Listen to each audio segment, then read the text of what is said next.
Welcome back to MSBS chemistry classes. Dear students, previous lecture में हमने variation of conductivity and molar conductivity with the concentration term हमने ये पढ़ा था। आज का जो टॉपिक है हमारा कोलरॉट्स लॉ है। So let's start.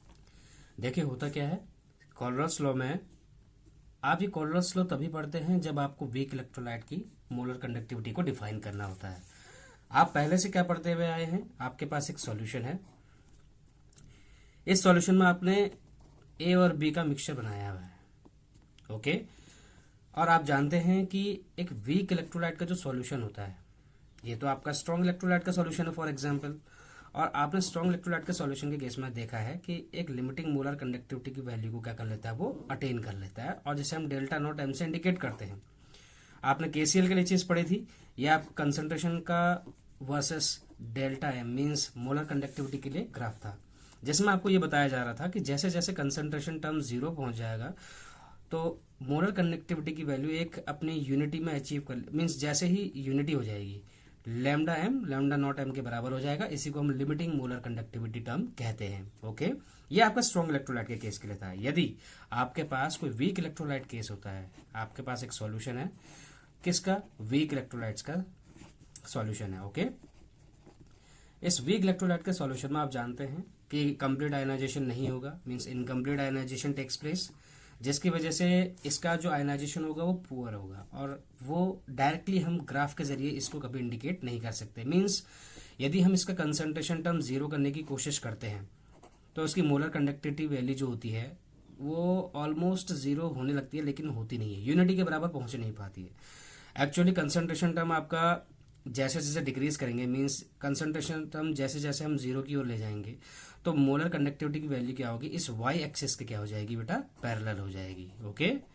जब ये वाई एक्सिस के पैरेलल हो जाती है वैल्यू, तो इसका मतलब यहाँ पर हम लैम्डा नॉट एम की वैल्यू को अप्रोच नहीं कर सकते। मींस लिमिटिंग मोलर कंडक्टिविटी की वैल्यू आप वीक इलेक्ट्रोलाइट्स के लिए बाय सिंपली ड्राइंग और by simply exploitation of this graph you can not describe about the limiting molar conductivity value of weak electrolytes, okay. तो इसके लिए आपको ओर्सवाल्ड डाइल्यूशन लॉ के बारे में समझना होगा।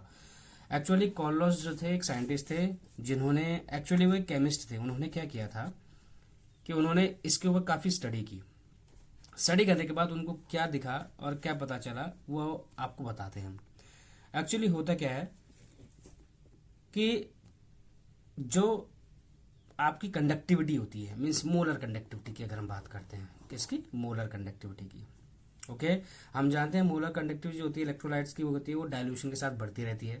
इलेक्ट्रोलाइट की बात करेंगे तो इसका मतलब डाइल्यूशन जैसे जैसे बढ़ाएंगे वैसे वैसे क्या होगा, मोलर कंडक्टिविटी बढ़ेगी। ये प्रीवियस लेक्चर में हमने आपको अच्छे से समझाया है, ओके। तो मोलर कंडक्टिविटी का बढ़ने का कारण है मीन्स उसको और डाइल्यूट करते रहना उस सॉल्यूशन का, और एक समय ऐसा आएगा जब वो ये वैल्यू लैम्डा नॉट एम को क्या कर लेगी, अप्रोच कर लेगी, ठीक है ना। कब, जब डायल्यूशन कैसा हो जाएगा, इनफाइनाइट हो जाएगा। और डायल्यूशन को मैं इनफाइनाइट कर दूं तो लिमिटिंग मोलर कंडक्टिविटी वैल्यू किसके बराबर हो जाएगी, लैम्डा नॉट को एम को अप्रोच कर लेगी। डायरेक्टली प्रोपोर्शनल का निशान है, ओके। एक्चुअली इस लिमिट में मीन्स वो ऐसी लिमिट जिस लिमिट में लिमिटिंग मोलर कंडक्टिविटी अचीव हो रही है उस सॉल्यूशन की, अभी हम बात कर रहे हैं वीक इलेक्ट्रोलाइट सॉल्यूशन की। कॉलरॉट्स लॉ ने वीक इलेक्ट्रोलाइट्स के सॉल्यूशंस के लिए मोलर कंडक्टिविटी को लिमिटिंग मोलर कंडक्टिविटी टर्म से क्या किया था, एक्सप्लेन किया था। तो उनके लिए बताया जा रहा है कि यदि डायल्यूशन इनफाइनाइट कर दिया जाए तो मोलर कंडक्टिविटी एक लिमिटिंग मोलर कंडक्टिविटी वैल्यू को क्या कर लेगा, अटेन कर लेगा। और इस लिमिट में क्या होगा कि जो पॉजिटिव और नेगेटिव आयंस होंगे, मीन्स आप जानते हैं ये एक इलेक्ट्रोलाइटिक सॉल्यूशन है, और इलेक्ट्रोलाइटिक सॉल्यूशन में किसी की भी कंडक्टिविटी को डिफाइन करने के लिए उसमें आयंस का होना बहुत जरूरी है। और आयंस दो प्रकार के होते हैं, एक पॉजिटिव आयंस होते हैं और एक नेगेटिव आयंस होते हैं, मीन्स कैटायन एंड एनायन। आप जानते हैं इनफाइनाइट डायल्यूशन में जो पॉजिटिव और नेगेटिव आयंस होते हैं वो इंडिपेंडेंट बिहेवियर शो करेंगे। क्या बनेंगे, इंडिपेंडेंट बिहेवियर। अब इससे क्या मतलब हुआ, इसका मतलब ये हुआ कि पॉजिटिव और नेगेटिव आयंस अब दोनों मिलकर उस पूरे सॉल्यूशन की जो प्रॉपर्टी को डिफाइन कर रहे थे, तो अब वो प्रॉपर्टी इंडिविजुअली क्या होगी, डिफरेंट होगी। मींस सॉल्यूशन की जो भी प्रॉपर्टी होगी, ओके, और इन इंडिविजुअल्स की जो आयंस की प्रॉपर्टी होगी वो कैसी होगी, डिफरेंट होगी। किसके तुलना में, सॉल्यूशंस के तुलना में, या फिर एक दूसरे की तुलना में इनकी जो प्रॉपर्टी होगी वो थोड़ी डिफरेंट होगी।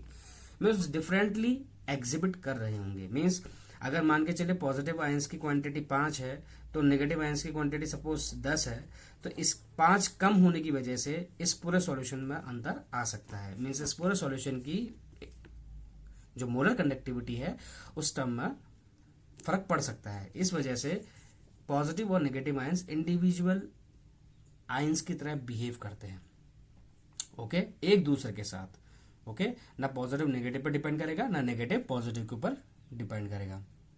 तो उन्होंने क्या किया कि 1875 में कॉलरॉस लॉ दिया, और कॉलरॉस लॉ के अकॉर्डिंग उन्होंने क्या कहा था, उन्होंने ये कहा था कि जब हम किसी भी डायल्यूशन को इनफाइनाइट कर देते हैं किसी भी सॉल्यूशन का, तो जब डिसोसिएशन होता है इलेक्ट्रोलाइट का वो कंप्लीट हो जाता है। और ये बात कही थी इन्होंने वीक इलेक्ट्रोलाइट्स के लिए। देखिए आप यहाँ समझिए, आपके पास एक सॉल्यूशन है जिसमें आप क्या डालने की कोशिश कर रहे हैं, वीक इलेक्ट्रोलाइट, और जिस वजह से एक सॉल्यूशन तैयार हो गया है।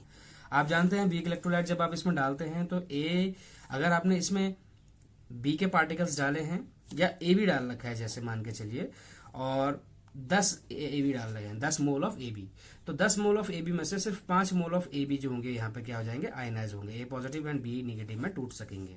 बाकी जो 5 मोल होंगे वो पूरी तरीके से डिसोशिएट नहीं हो सकेंगे, इसी को हम डिसोशिएशन कहते हैं। तो इलेक्ट्रोलाइट क्या होता है, पूरी तरीके से डिसोशिएट हो नहीं सकता। तो इस वजह से कॉलरॉस लॉ ने क्या कहा था कि उसके अकॉर्डिंग ये था, जब हम इसका इनफाइनाइट डायल्यूशन कर देंगे, मीन्स कंटिन्यूसली हम इसमें क्या ऐड करने लगेंगे, वाटर ऐड करने लगेंगे। आप जानते भी हैं जब हम इसमें वाटर ऐड करना शुरू करते हैं तो पर सेंटीमीटर क्यूब के हिसाब से आप जानते हैं नंबर ऑफ आयंस की क्वांटिटी क्या होने लगेगी, कम होने लगेंगी, जिसकी वजह से उनके बीच का जो इंटरेक्शन होगा वो क्या हो जाएगा, कम हो जाएगा। इंटरेक्शन कम होगा, स्पेस ज्यादा हो जाएगी, तो इनका जो फ्री मूवमेंट होगा वो ज्यादा अच्छे से हो सकेगा, और अगर फ्री मूवमेंट होगा तो कंडक्टिविटी बढ़ जाएगी। और ये पॉसिबल तभी है जब आप इसको डाइल्यूट करेंगे। इस सॉल्यूशन को जब हम इनफाइनाइट डाइल्यूशन करते हैं तो उस केस में क्या होता है, जो 5 मोल और रह गए थे इस ए बी इलेक्ट्रोलाइट के, वो भी क्या हो जाएंगे इस सॉल्यूशन में, ए पॉजिटिव और बी नेगेटिव में टूट जाएंगे। इसका मतलब अब इसका क्या हो चुका है, कंप्लीट डिसोसिएशन हो चुका है। और जब कभी कंडीशन ऐसी आएगी कि वीक इलेक्ट्रोलाइट का कंप्लीट डिसोसिएशन हो रहा है इनफाइनाइट डायल्यूशन में, तो ऐसे केस में क्या होगा, ये जो पॉजिटिव और ये जो नेगेटिव आयंस हैं, इंडिविजुअल आयंस, अगर मैं एग्जांपल आपको बताऊं NaCl का, तो NaCl नहीं, ये एक स्ट्रॉन्ग इलेक्ट्रोलाइट हो गया, कोई एक वीक इलेक्ट्रोलाइट कुछ भी ले सकते हैं आप, जैसे आपको CH3COOH की बात कर रहे थे हम, उसमें आप जानते हैं क्या होता है, CH3COO नेगेटिव और प्लस में क्या होता है, H पॉजिटिव होता है। पॉजिटिव और जो नेगेटिव आयंस होते हैं, जो इन दोनों के इंडिपेंडेंट बिहेवियर की वजह से ये क्या करते हैं, इस पूरे सॉल्यूशन की जो मोलर कंडक्टिविटी होगी, इस पूरे सॉल्यूशन की जो मोलर कंडक्टिविटी होगी वो डिपेंड करेगी इन आयंस की ही प्रॉपर्टी के ऊपर, okay. Means they will contribute towards the molar conductivity of the electrolyte. उस इलेक्ट्रोलाइट की जो मोलर कंडक्टिविटी है वो डिफाइन हो रही है सिर्फ इन इंडिविजुअल आयंस की वजह से। उनका नेचर कैसा होगा इस चीज पे बिल्कुल भी असर नहीं करेगा। नेचर मीन्स कि वो प्रॉपर्टी कैसी शो करते होंगे, बस डिपेंड करेगा कि how many number of ions they are behaving as individual ions, okay. और जिस वजह से क्या होगा, इंडिविजुअल आयन क्या करेगा, इस पूरे सॉल्यूशन की जो मोलर कंडक्टिविटी है उसको क्या करेगा, डिफाइन करेगा। और ये बात कहना था आपका कॉलरॉस लॉ का, मीन्स कॉलरॉस आपका जो कहना था वो यही था स्टेटमेंट, और इसके अकॉर्डिंग उन्होंने अपना एक फॉर्मूला दिया। अब वो फॉर्मूला कैसे था उसको भी समझ लेते हैं।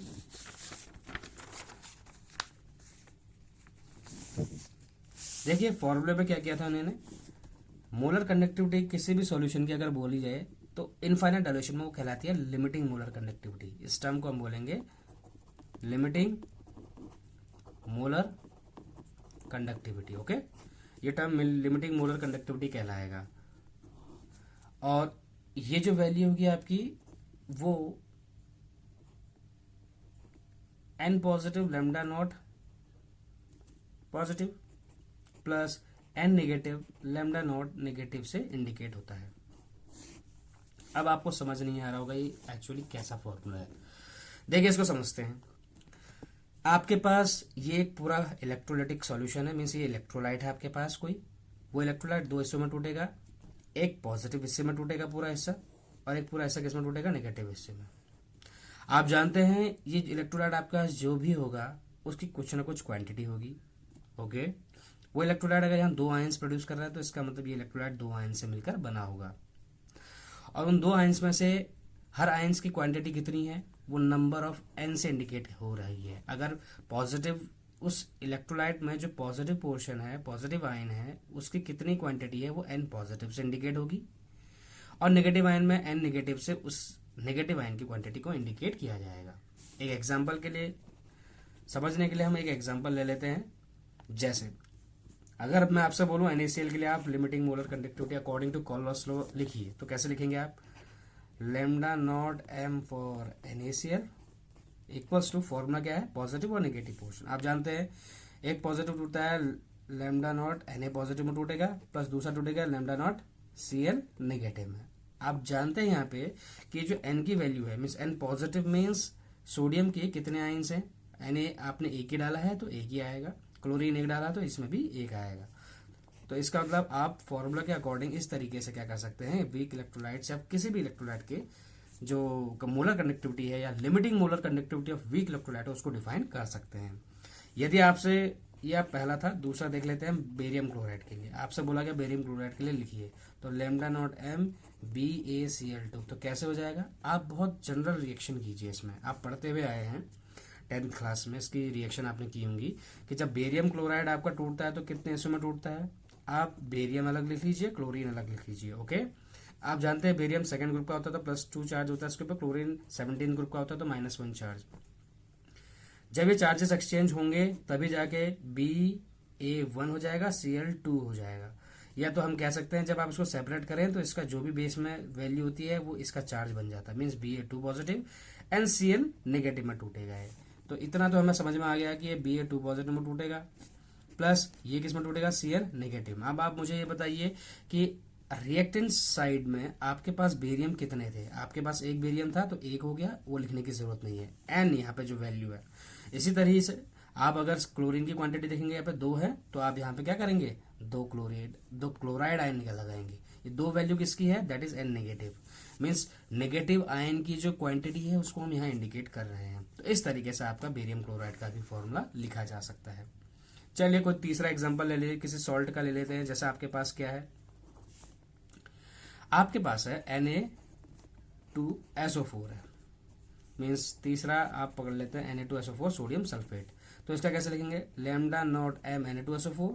ओके, अब आप किस तरीके से करेंगे, जनरल रिएक्शन की तरह, कौन कितने आयंस में टूटता है तो आपको क्या पता चलेगा, 2 हिस्सों में टूटेगा। एक तो Na पॉजिटिव में टूटना ही टूटना है, और दूसरा किस में टूटेगा, SO4 नेगेटिव में, SO4 2 नेगेटिव में टूटेगा। आप बताइए सल्फेट कितने हैं, एक है तो सल्फेट एक ही रहेगा। लेकिन आप जानते हैं सोडियम के कितने आयन हैं, सोडियम 2 हैं टोटल, तो 2 की वैल्यू यहाँ आ जाएगी। तो इससे आपका ये फॉर्मूला बन के आ गया। तो एक सॉल्ट के लिए ले लो। ओके, ये सारे के सारे आपके पास सॉल्ट ही हैं, क्योंकि ये सॉल्ट इलेक्ट्रोलाइट की तरह बिहेव करते हैं, और जो इलेक्ट्रोलाइट की तरह बिहेव करते हैं आप जानते हैं उनका कॉलवास रूल के अकॉर्डिंग क्या किया जा सकता है, आसानी से वैल्यूज लिखी जा सकती है। आप जान चुके हैं ये जो NaCl के लिए लैम्डा नॉट m की वैल्यू लिखी गई है, लैम्डा नॉट m का मतलब यहाँ ये इंडिकेट करता है कि ये क्या है, लिमिटिंग मोलर कंडक्टिविटी। क्या है, लिमिटिंग मोलर कंडक्टिविटी, इस बात का आप ध्यान रखें। लेकिन यहाँ पर जो आपके इंडिविजुअल आयंस है वो किसकी तरह बिहेव कर रहे हैं, इनको हम बोलते हैं लिमिटिंग। यहाँ पर लैम्डा नॉट की वैल्यू है कि not, okay, not indicates limiting, तो ये हो जाएगा लिमिटिंग आयनिक कंडक्टिविटीज। ऐसा क्यों कहा गया, ये तो अंडरस्टूड है, आप समझ सक रहे होंगे। लिमिटिंग आयनिक कंडक्टिविटी का मतलब है कि आयंस के द्वारा जो कंट्रीब्यूशन है उसकी मोलर कंडक्टिविटी को डिफाइन करने के लिए उन टर्म्स को हम लिमिटिंग आयनिक कंडक्टिविटी से डिफाइन करते हैं। तो हमें समझ में आ गया कि जो लिमिटिंग मोलर कंडक्टिविटी होती है वो पूरा सॉल्ट के लिए टर्म यूज होता है, और जहां लिमिटिंग आयनिक कंडक्टिविटी बोली जाए तो इंडिविजुअल आयंस की बात कही जाएगी। जैसे लिमिटिंग आयनिक कंडक्टिविटीज कई सारी सॉल्ट में जितने भी आयंस होते हैं उनकी वैल्यूज फाइंड आउट की गई थी। जैसे कुछ एग्जांपल्स मैं आपको यहाँ पे बता रहा हूँ। यहाँ पे आपका वो आयन होगा और यहाँ पे आपके उसकी लिमिटिंग आयनिक कंडक्टिविटी की वैल्यू होगी, मीन्स लैम्डा नॉट की वैल्यू होगी। ओके, वो लैम्डा नॉट पॉजिटिव भी हो सकता है, वो लैम्डा नॉट नेगेटिव भी हो सकता है अकॉर्डिंग टू आयन। आप जानते हैं जैसे आयन में हाइड्रोजन के लिए बात करेंगे तो वो H पॉजिटिव के रूप में एग्जिस्ट करेगा। सॉरी, इसकी जो वैल्यू पॉइंट आउट की गई वो है 349.8। अब ये जो वैल्यूज है वो किस में आएंगी, आप जानते हैं मोलर कंडक्टिविटी का टर्म से आया गया है। ये वैल्यूज सारी की सारी कंडक्टिविटी से इंडिकेट करती है। और आप जानते हैं हम मोलर कंडक्टिविटी का जो वैल्यू होती है या यूनिट होती है जो क्या लिखी जाती है, Simon centimetre square mole inverse. तो इसकी जो यूनिट होगी, इन दोनों की जो यूनिट होगी वो क्या है, Simon centimetre square mole inverse. ये हो गई साइमन को हम बोल सकते हैं ओम इनवर्स। तो इसका दूसरा जो फॉर्मूला है वो ऐसे भी लिख सकते हैं, ओम inverse centimetre square mole inverse. Okay, ऐसे ही आपके पास ये कैटाइन हो गया है। ऐसे ही अगर आपके पास कोई एनाइन आ जाए तो उसका भी हम लिख सकते हैं, जैसे सल्फेट आयन हो गया, SO4 नेगेटिव होता है। तो इसकी जो वैल्यू नापी गई थी दैट इज 159.6।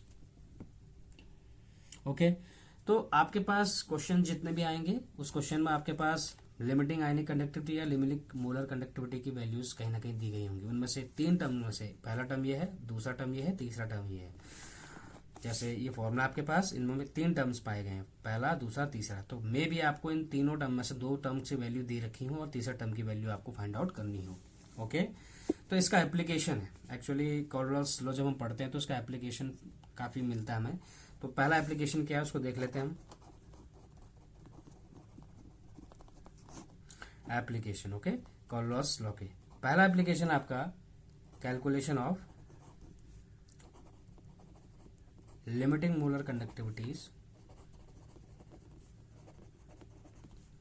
ऑफ कौन से इलेक्ट्रोलाइट्स, अभी तक हम क्या पढ़ते हैं भाई, वीक इलेक्ट्रोलाइट्स। तो देखिए लिमिटिंग मोलर कंडक्टिविटी अब कैसे निकाली जा सकती है वीक इलेक्ट्रोलाइट्स के, एक एग्जांपल के साथ देखेंगे। हम जानते हैं कि जो कॉल्डवाल्स लॉ है वो हमें ये चीज पता करने के लिए मदद करता है कि कोई weak electrolyte limiting molar conductivity की वैल्यू को कैसे अचीव कर सकता है।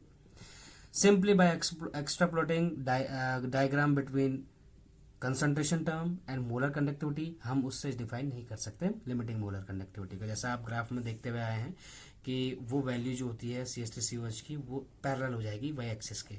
इसका मतलब ये जो वीक इलेक्ट्रोलाइट है वो एक लिमिटिंग मोलर कंडक्टिविटी टर्म को अचीव नहीं कर सकता, मीन्स लैम्डा नॉट एम की वैल्यू यहाँ पर आपको नहीं दिखती।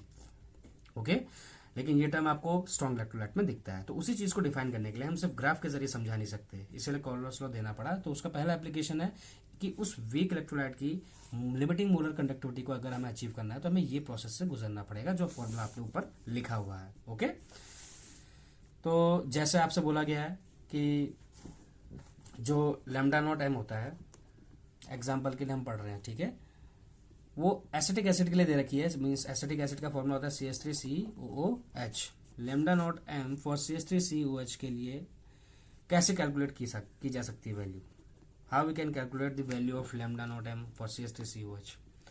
तो आपके पास कुछ ऐसे मोलर कंडक्टिविटीज की वैल्यू होंगी, लिमिटिंग मोलर कंडक्टिविटीज की कुछ स्ट्रॉन्ग इलेक्ट्रोलाइट्स की। जैसे आपके पास क्या होगा, CH3, जैसे lambda naught M for CH3 आपको दे रखा है COONA, और दूसरा दे रखा है आपको इसके अलावा और दिया गया है lambda not M for HCl, और एक और दिया है lambda not M for NaCl। अब आपको ये 3 वैल्यूज देख के समझ नहीं आ रहा होगा कि क्वेश्चन किस तरीके से पूछा जाएगा। देखिए आपको दिया गया होगा लैम्डा नॉट एम CH3COH के लिए निकालिए, कैसे निकालेंगे। ओके, तो इस केस में आप क्या करेंगे, पहले जिसकी वैल्यू निकालनी है आप उसकी लिमिटिंग आयनिक कंडक्टिविटीज लिख लीजिए, मतलब इसको और छोटे हिस्सों में तोड़िए। तो ये जो डेल नॉट एम जो है आपका वो किस में कन्वर्ट होगा, CH3CO नेगेटिव और H पॉजिटिव दोनों एक एक है ना, CH3CO नेगेटिव में अलग टूटेगा और H पॉजिटिव में टूटेगा, और दोनों की क्वांटिटी कितनी है, एक एक है।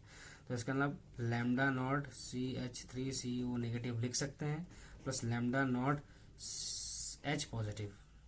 ओके, तो ये आप इस तरीके से लिख सकते हैं। इसका मतलब CH3COH को बनाने के लिए आपके पास एसिटेट आयन होना चाहिए और साथ में हाइड्रोजन आयन मिलना चाहिए।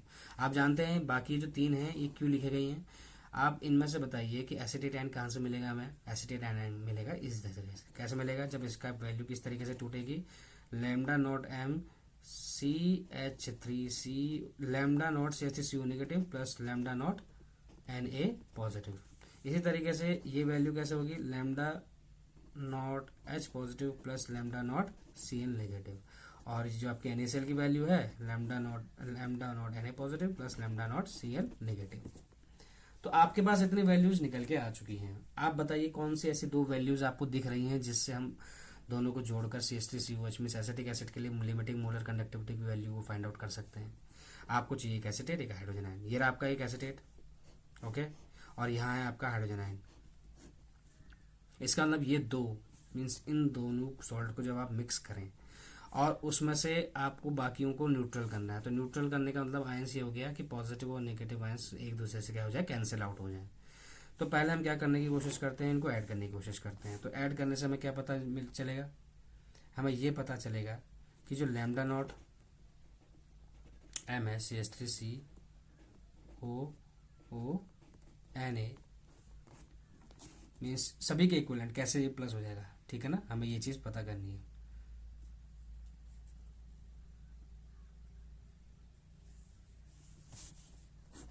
CH3COONA साथ में किसको ऐड करेंगे, lambda naught M HCl, okay, और इसमें से माइनस क्या कर देंगे, लैम्डा नॉट M NaCl। तो आपको इतनी वैल्यूज इस तरीके से लिखनी पड़ेंगी। अब जाहिर सी बात है आपको लैम्डा नॉट M फॉर इस पूरी इक्वेशन के लिए कुछ वैल्यू दी गई होगी, आप वो वैल्यू यहाँ पुट करेंगे। सपोज A वैल्यू दी गई है, प्लस में लैम्डा नॉट M के लिए आपको कोई वैल्यू दी गई होगी, उस वैल्यू को इसके लिए अगर A दी है A रखिए, इसके लिए B दी गई है तो यहाँ पे वैल्यू B रखिए। इन दोनों को आप ऐड कीजिए और उसको सब्ट्रैक्ट कर दीजिए किस चीज से, C वाले से, क्योंकि NaCl जो है माइनस कर दिया गया। और ये पूरी वैल्यू निकल के जो आपकी लास्ट में आएगी वो निकल के किसके लिए आएगी, CH3COOH के लिए लिमिटिंग मोलर कंडक्टिविटी की वैल्यू निकल के आ जाएगी। और ये जो वैल्यू आएगी किसमें आएगी, Simon centimetre square mole inverse, या इसका दूसरा यूनिट होती है ओम inverse centimetre square mole inverse. इतनी बातें आई होप आपको समझ में आया होंगी। इसके बेस पे एक न्यूमेरिकल करने की कोशिश करते हैं, ठीक है। देखिए आपको बोला गया है the value of lambda not M for Al2SO4 whole thrice is 858 centimetre siemens centimetre square mole inverse, okay. और जबकि वैल्यू दे रखी है आपके लैम्डा नॉट SO4 2 नेगेटिव की, वो है 160 Simon centimetre square mole inverse, okay. आपसे बोला गया है कि कैलकुलेट कीजिए the limiting ionic conductivity of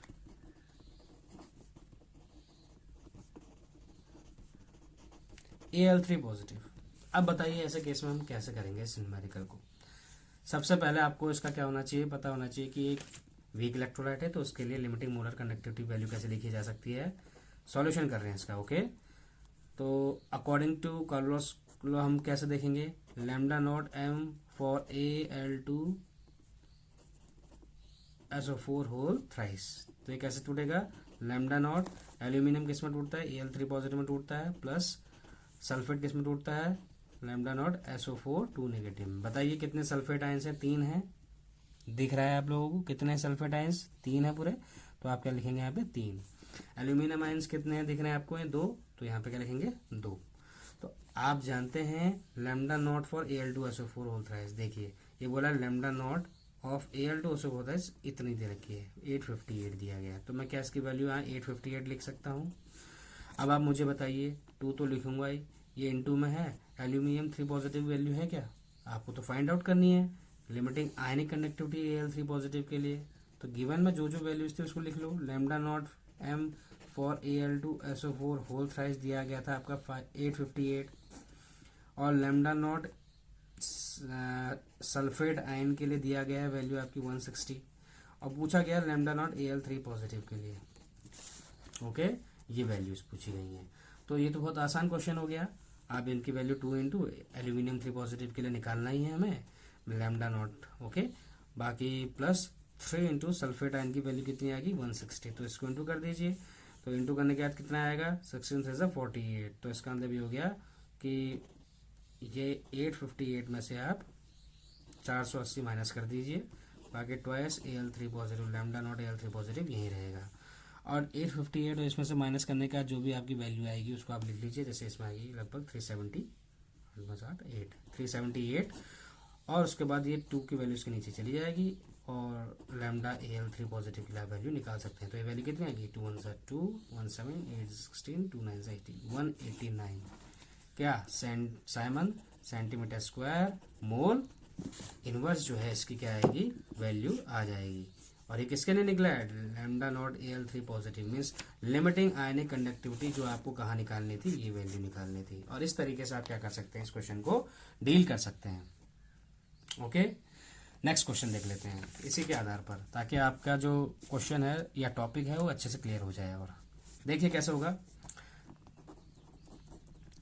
question में बोला गया है वैल्यू दे रखी है लैम्डा नॉट NH4, किन किन की वैल्यू दे रखी है उसको देख लेते हैं। लैम्डा नॉट की वैल्यू दे रखी है सबसे पहला आपके पास NH4Cl, फिर आपके पास NaOH की वैल्यू भी दे रखी है, ओके, और NaCl की वैल्यू दे रखी है इनके लिए।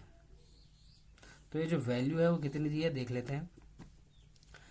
129.8, ओके, 248.1, 126.4,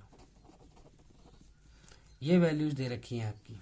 और ये वैल्यूज किस में दी गई होंगी, ओम इनवर्स, सेंटीमीटर स्क्वायर और मोल इनवर्स। आपसे क्या निकालने को बोला गया है, कैलकुलेट लैम्डा नॉट M किसके लिए, NH4OH के लिए निकालिए इसकी वैल्यू। देखिए बहुत अच्छा क्वेश्चन है, अगर आप अच्छे से समझ सकें तो मेरे ख्याल से 70% क्वेश्चन आप यहीं पे डील कर लोगे। देखिए क्या होता है, आपको एक क्वेश्चन दिया गया है जिसमें lambda naught M for NH4Cl, NaOH और NaCl के दी गई है। आपसे बोला गया है lambda not M means molar conductivity value निकाले NH4OH के लिए। जिसके लिए निकालना होता है हमें सबसे पहले उसी को उठाना होता है, ओके। हमें निकालना है NH4OH, तो हम जानते हैं लैम्डा नॉट M NH4OH के लिए कैसे निकल सकता है। ये दो हिस्सों में टूटेगा, एक पॉजिटिव में टूटेगा और एक नेगेटिव में टूटेगा। आप बताइए पॉजिटिव में कौन सा से टूटेगा, NH4, और NH4 पॉजिटिव में टूटता है, NH4 पॉजिटिव, और इसके अलावा दूसरा ऐसा OH नेगेटिव में टूटेगा। कितने आयन्स हैं, बराबर है, NH4 का एक आयन है, OH नेगेटिव का भी एक आयन है, बिल्कुल सही हो गया। अब आप इसके बाद क्या देखेंगे, NH4 पॉजिटिव आयन कहाँ से मिलेगा आपको। यदि आप इन सभी को यहाँ इलेबोरेट करके लिखेंगे तो आपको पता चलेगा लैम्डा नॉट NH4Cl ये किस में टूटेगा, NH4 positive plus lambda naught Cl negative में।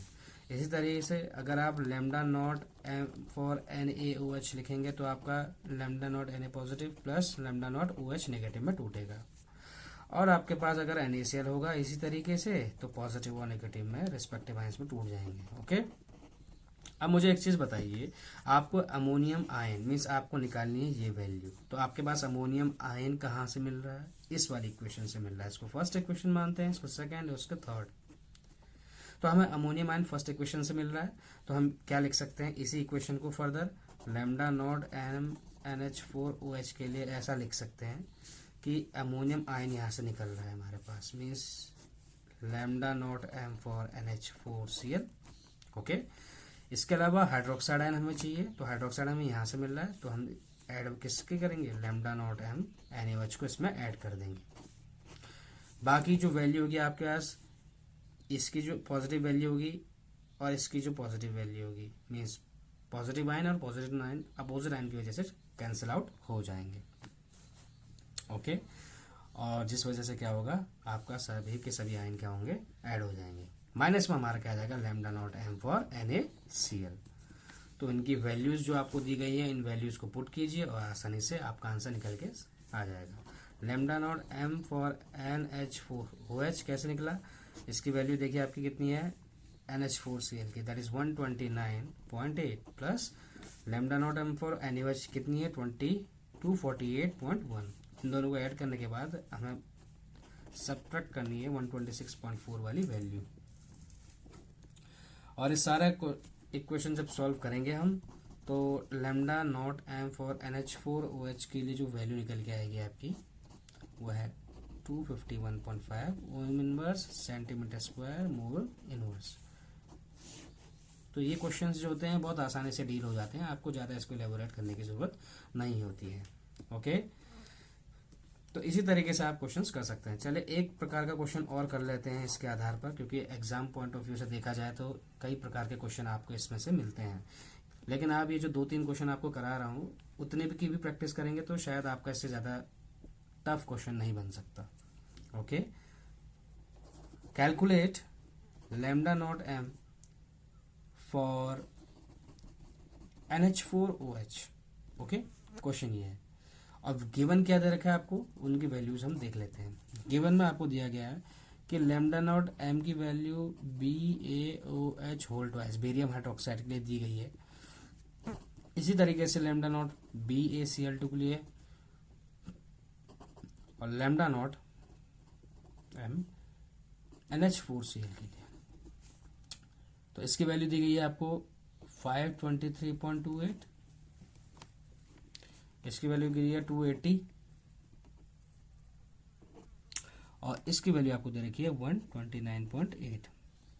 सभी की वैल्यू किसमें दी गई होगी, Simon centimetre square mole inverse. देखिए बार बार आपको इसकी यूनिट इसलिए याद दिलाई जा रही है क्योंकि एक बोर्ड पॉइंट ऑफ व्यू से देखा जाए तो आधे मार्क्स आपके आंसर में इसके भी कटते हैं अगर आप गलत लिख के आते हैं तो। ओके, इसलिए याद कर लीजिए अच्छे से, या तो Simon centimetre square mole inverse, या हम कह सकते हैं ओम inverse centimetre square mole inverse. Okay, तो क्या होगा इसमें वैल्यूज पुट कर लेते हैं। पहले हम जिसकी वैल्यू निकालनी है उसको लिखते हैं, NH4OH को लिखेंगे, lambda not M for NH4OH। Okay, तो आप जानते हैं NH4OH दो हिस्सों में टूटेगा, lambda naught NH4 positive ion में और lambda naught OH negative ion में टूटेगा। ओके, अब आप जानते हैं ये जो वैल्यूज हैं वो सभी की वैल्यूज कैसे कैसे टूट सकती हैं। Lambda nought for BaOH whole twice, देखिए लैम्डा नॉट बेरियम आयन में टूटेगा plus lambda nought hydroxide ion में टूटेगा। कितने हाइड्रोक्साइड आयन थे, 2, तो 2 से इसको क्या कर लेंगे, इनटू करेंगे। Okay, multiply. उसके बाद लैम्डा नॉट इसी तरीके से बेरियम क्लोराइड के लिए देख लीजिए आप, barium chloride lambda naught Ba2 positive तो होगा ही। ओके, प्लस में क्या आ जाएगा, Cl नेगेटिव होगा, लेकिन क्लोराइड आयन कितने, 2, तो 2 से इनटू हो गए। इसी तरीके से लैम्डा नॉट NH4Cl के लिए देखते हैं, तो ये क्या वैल्यू आएगी, lambda naught NH4 positive plus Cl negative की वैल्यू है लैम्डा नॉट Cl नेगेटिव। आप जानते हैं अमोनियम आयन 1 है, क्लोराइड आयन 1 है, तो 1 और 1। आपको ये 3 वैल्यूज पता चल चुकी है। बताइए इन 3 वैल्यूज में से जो पहली वैल्यू है मीन्स बाकी की 3 वैल्यूज हेल्पफुल रहेंगी आपको फर्स्ट वैल्यू को निकालने के लिए। आपको NH4OH की अगर लैम्डा नॉट एम निकालना है तो आपको अमोनियम आयन का मीन्स लिमिटिंग आयनिक कंडक्टिविटी ये किससे रिलेट कर रहा है इस तीनों क्वेश्चन में, तो आपको पता चलेगा ये आपकी थर्ड इक्वेशन। ओके, तो आपको क्या करना है, अमोनियम आयन निकलेगा यहाँ से, तो आप क्या कर सकते हैं अब इसमें lambda naught M for NH4OH आपको निकालना हो, इसका मतलब कि ये टर्म आपको क्या करना है, पहले ऐड करना है, तो NH4Cl। ओके, इसमें क्या प्लस करोगे आप, बेरियम क्लोराइड, क्योंकि आप जानते हैं OH नेगेटिव निकालना है तो OH नेगेटिव यहाँ पाया जाएगा, तो बेरियम क्लोराइड तो ऐड होगा नहीं, ऐड होगा आपका बेरियम हाइड्रोक्साइड, तो lambda nought BaOH whole twice, और इसमें से आपका जो माइनस हो जाएगा वो क्या हो जाएगा, लैम्डा नॉट BaCl2। अब आपको इस पूरी इक्वेशन को खोलकर दिखाते हैं किस तरीके से हम इसका आंसर करेंगे। देखिए यदि आप यहां पे सोच रहे हैं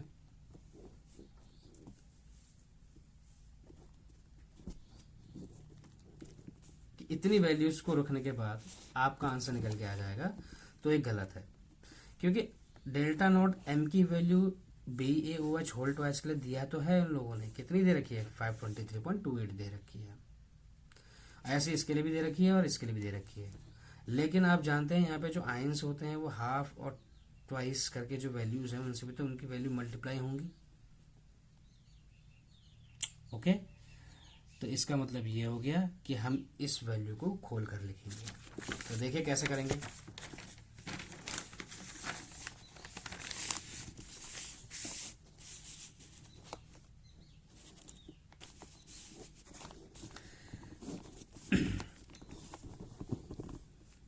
तो ये पूरी वैल्यू लिखने के बाद आपके पास कैसे आ जाए, NH4OH के लिए लैम्डा नॉट एम की वैल्यू,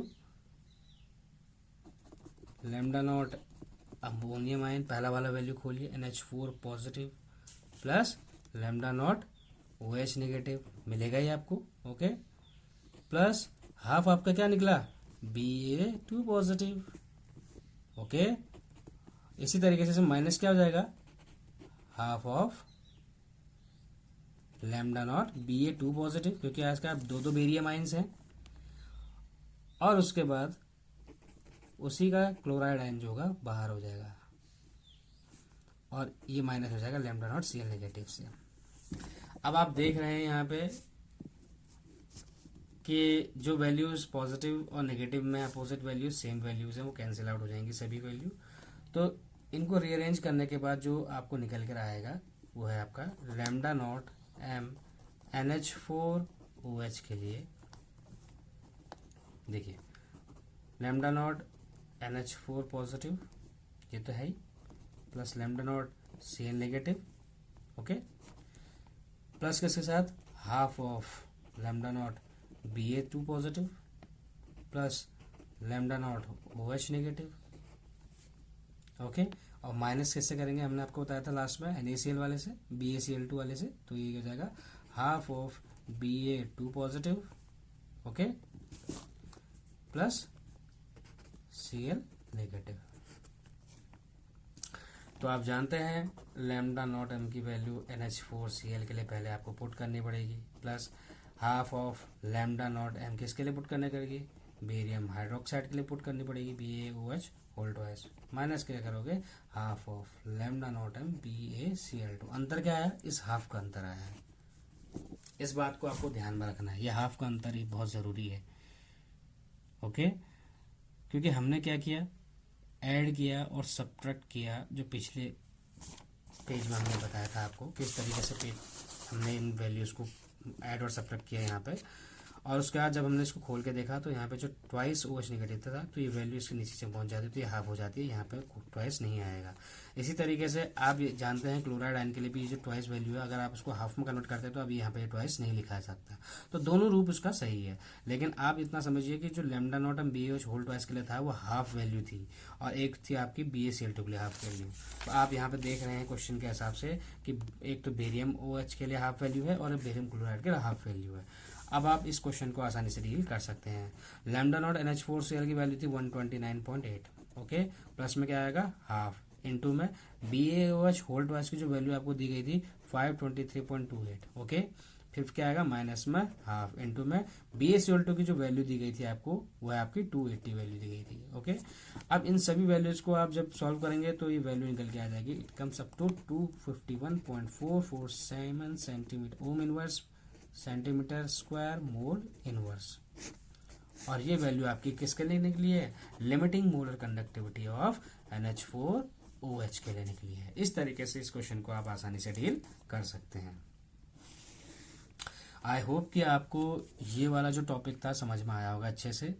नेक्स्ट लेक्चर में हम आपको कुछ और टर्म्स के बारे में समझाएंगे जो इसके अदर एप्लीकेशंस हैं। उन अदर एप्लीकेशन में आपके पास degree of dissociation of weak electrolyte, dissociation constant और सॉल्युबिलिटी, ये तीन टर्म्स को अच्छे से क्लियर करेंगे। टिल देन अच्छे से रिवाइज कीजिए और वीडियो को बार बार देखिए ताकि आपको अच्छे से और समझ में आए। Till then keep doing work hard.